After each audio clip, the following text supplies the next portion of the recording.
ఇక ఇదే ఇష్యూకి సంబంధించి మరిన్ని డీటెయిల్స్ సత్యం అందిస్తారు. సత్యం, అధిక వడ్డీతో కార్పొరేషన్ల మీద అప్పులు తీసుకుంది గత సర్కార్. ఆ అప్డేట్స్ ఏంటి?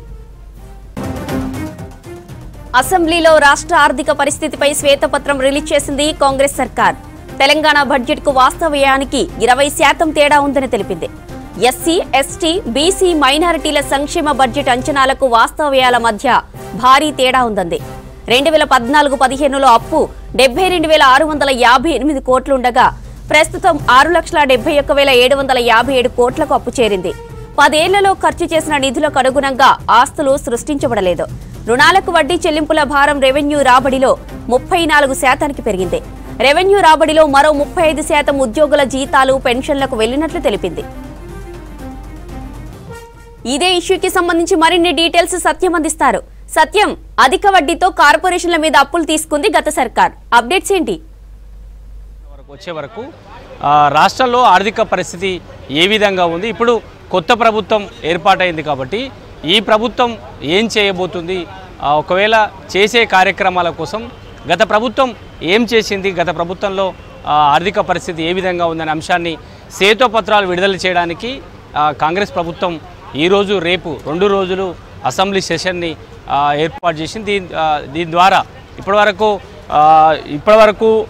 చేసిన అప్పులకు సంబంధించి కాంగ్రెస్ పార్టీ గత 60 ఏళ్లలో ఏం చేసిందని పదే బీఆర్ఎస్ పార్టీ అధికారంలో ఉన్నప్పుడు పదే ప్రశ్నించిన బీఆర్ఎస్ పార్టీకి, లేదంటే తెలంగాణ ప్రజలకు చెప్పే ఒక ప్రయత్నాన్ని కాంగ్రెస్ పార్టీ చేస్తుంది. ఈ శ్వేతపత్రాలు విడుదల చేయడానికి దాదాపు 42 పేజీలతో ఒక బుక్ను రిలీజ్ చేసింది. ఈ బుక్కు విపక్ష పార్టీలంతా కూడా ప్రిపేర్డ్ అవ్వడానికి దాదాపు అరగంట పాటు స్పీకర్ వారికి టీ బ్రేక్ సమయం ఇచ్చారు. విపక్షాలు దానికోసం సమయం అడిగారు, దానికి సమయం ఇచ్చారు. ఈ టైంలో ఈ మొత్తం ఒక్కసారి ఈ శ్వేతపత్రాలు విడుదల చేసిన అంశాలకు సంబంధించి ఈ బుక్లో ప్రభుత్వం ఏం చెప్పదలుచుకుంది, తెలంగాణ ప్రజలకు, విపక్ష సభ్యులకు ఏం చెప్పదలుచుకున్న అంశాన్ని ఒకసారి పరిశీలిస్తే, కాంగ్రెస్ పార్టీ గతంలో అధికారంలో అంటే 1956 నుంచి 2014 వరకు, అంటే తెలంగాణ రాష్ట్రం ఏర్పడే వరకు, అప్పటి వరకు రాష్ట్రంలో అప్పులను చూస్తే 72,658 కోట్లు మాత్రమే తాము కాంగ్రెస్ పార్టీ ప్రభుత్వంగా దేశంలో, అదేవిధంగా రాష్ట్రంలో అధికారంలో ఉన్నప్పుడు, ఉమ్మడి రాష్ట్రంలో అధికారంలో ఉన్నప్పుడు కూడా రాష్ట్ర విభజన జరిగే నాటికి కేవలం 72,658 కోట్లు మాత్రమే చేయగలిగాం. అంటే దాదాపు 1956 నుంచి 2014 వరకు. కానీ 2023 నుంచి 24 వరకు, ఇప్పటి 2014 నుంచి 23-24 ఆర్థిక సంవత్సరం వరకు మొత్తం అప్పుల విషయానికి వస్తే 6,12,343 కోట్లు ప్రస్తుతానికి ఈ అప్పుల శాతాన్ని పెంచారంటూ ఈ బుక్లో చూశారంటే, కాంగ్రెస్ పార్టీ దాదాపు 50-60 ఏళ్ళు అధికారంలో ఉన్న ఉమ్మడి రాష్ట్రంలో కానీ తెలంగాణ రాష్ట్రం ఏర్పడే వరకు కూడా కేవలం 72,658 కోట్లు మాత్రమే అప్పులు చేయగలిగింది. కానీ ఈ 10 ఏళ్లలో బీఆర్ఎస్ ప్రభుత్వం చేసిన అప్పులు, ఆర్థిక పరిస్థితి ఒకసారి గమనిస్తే 6,12,343 కోట్లకు ఇప్పటికైతే చేరుకుంది. దీని ద్వారా అనేక సంస్థలు కాంగ్రెస్ ప్రభుత్వం అధికారంలో ఉన్నప్పుడు ఏర్పాటు చేసింది. నిమ్స్, రిమ్స్, ఎంజిఎం, కేఎంసి వంటి ఆసుపత్రులను స్థాపించింది. ఇక DRDO, NFC, Midhani, DRDL, BDL లాంటి రక్షణ సంస్థలను కూడా ఏర్పాటు చేసింది.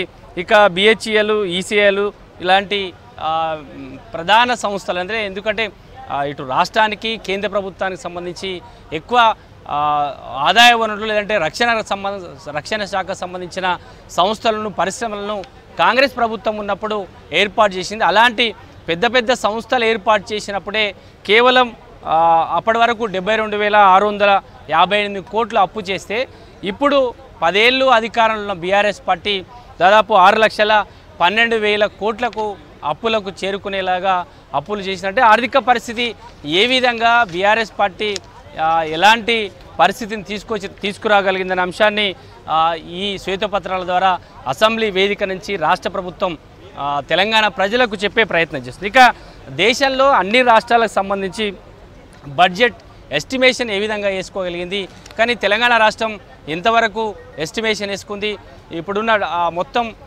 రాష్ట్రాలకు సంబంధించిన ఒక లిస్టును ఒకసారి పరిశీలిస్తే మొత్తం 18 రాష్ట్రాల్లో ఎస్టిమేషన్ బడ్జెట్లో రాజస్థాన్ ఎస్టిమేషన్ బడ్జెట్ వేయడము, లేదంటే వాళ్ళ ఎక్స్పెండిచర్ కూడా దాదాపు దగ్గరగా ఉంది. రాజస్థాన్ మొదటి రాష్ట్రంగా కనబడుతుంది. 2,50,243 కోట్లు ఎస్టిమేషన్ బడ్జెట్ను రాజస్థాన్ చేస్తే ఆ రాష్ట్రం వ్యయం ఒకసారి పరిశీలిస్తే 2,91,191 కోట్లను చూపించింది. అంటే 2,50,000 కోట్లు ఎస్టిమేషన్ వేసుకొని 2,91,000 వారు ఎస్టిమేషన్ కంటే కూడా ఎక్కువగా వ్యయం చూపిస్తారు.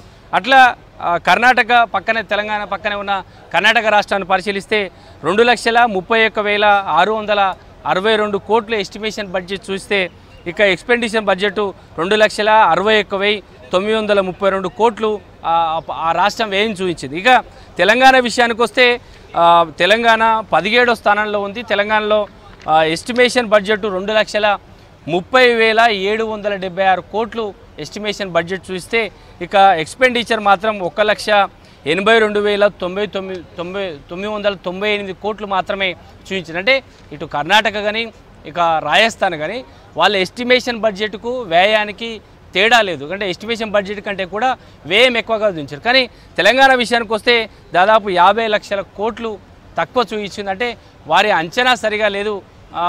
ఒక డిపార్ట్మెంటు ఒకవేళ 50,000 ఖర్చు పెట్టాలని ముందుగా అంచనా వస్తే కనీసం 30,000 కూడా ఖర్చు పెట్టలేని పరిస్థితిలో తెలంగాణ ఉంది.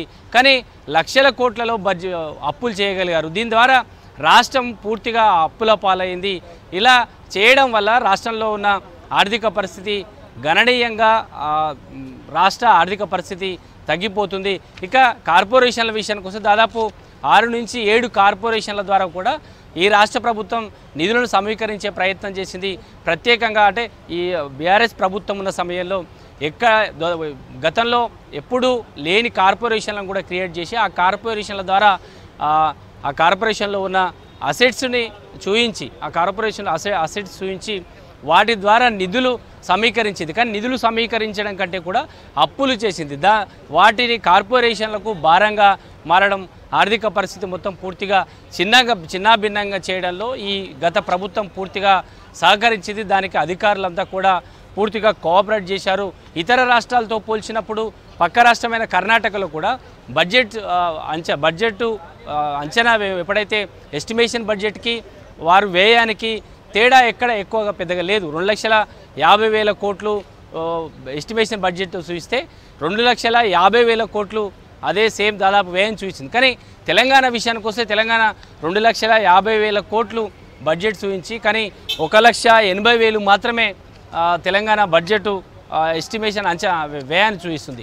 అంటే ఇదంతా పూర్తిగా కార్పొరేషన్ల ద్వారా తీసుకున్న ఈ అప్పుల్లో కూడా ఎక్కువ వడ్డీ శాతాన్ని అంటే దాదాపు 7% మాత్రమే ప్రభుత్వం తీసుకునే రుణానికి సంబంధించిన అంశాల్లో 7% కంటే ఎక్కువగా తీసుకుంది. కానీ ఒక్కొక్క కార్పొరేషన్లో 9% వడ్డీ చెల్లించి రుణాలు తీసుకున్న పరిస్థితి కూడా ఉందంటూ కూడా ఈ శ్వేతపత్రాలు చూపిస్తున్న కాంగ్రెస్ ప్రభుత్వం ఇచ్చిన లెక్కల్లో మాత్రం చూపిస్తుంది. ఇప్పటి వరకు ప్రతి ఏటా అంటే ప్రతి నెల రాష్ట్రం నుంచి చెల్లించాల్సిన అప్పుల కేవలం ఇంట్రెస్టే 32,939 కోట్లకు చేరిందంటే ఇది కేవలం రాష్ట్రం చేసిన అప్పులకు ప్రతి నెల చెల్లించాల్సిన వడ్డే 32,939 కోట్లు ప్రస్తుతానికైతే చేరింది. అంటే వీరు ఎస్టిమేషన్ వేసిన బడ్జెట్లో వచ్చే ఆదాయంలో దాదాపు 23,000 కోట్లు 24,000 కోట్లు కేవలం ఒక ఇంట్రెస్ట్కు మాత్రమే వడ్డీ కట్టడానికి మాత్రమే పోతుందని ఒక పరిస్థితి ప్రస్తుతానికి రాష్ట్ర ఆర్థిక పరిస్థితి ఉంది. ఇలాంటి ఆర్థిక పరిస్థితి ఉన్న రాష్ట్రాన్ని తాము కాంగ్రెస్ పార్టీ అధికారంలోకి వచ్చింది.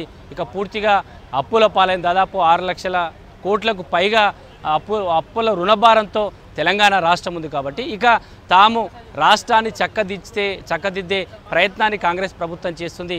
ఇక కాంగ్రెస్ పార్టీ ఇచ్చిన 6 గ్యారంటీస్ పథకం సంబంధించి తెలంగాణ ప్రజలకు అందించడానికి తాము పూర్తిగా ఆర్థిక పరిస్థితిని చక్కదిద్దడానికి ఎక్కడ రాష్ట్రానికి వచ్చే వ్యయాన్ని వారి నుంచి వచ్చే ఆదాయ మార్గాలను పెంచుకునే ఒక ప్రయత్నం తాము చేస్తామని ఈరోజు రేపు జరిగే 2 రోజుల సెషన్లో కాంగ్రెస్ పార్టీకి సంబంధించిన ముఖ్యమంత్రి రేవంత్ రెడ్డి కానీ ఆర్థిక మంత్రి బట్టి విక్రమార్క పూర్తిగా తాము ఆదాయాన్ని పెంచుకునే ప్రయత్నం చేస్తాం, వ్యయాన్ని తగ్గించుకునే ప్రయత్నం చేయడం ద్వారా రాష్ట్ర ఆర్థిక పరిస్థితి మెరుగుపరచడానికి తమ ప్రభుత్వం చేస్తున్న అంశాన్ని ఈ సభ నుంచి తెలంగాణ ప్రజలు చెప్పే ఒక ప్రయత్నాన్ని కాంగ్రెస్ పార్టీ చేస్తుంది.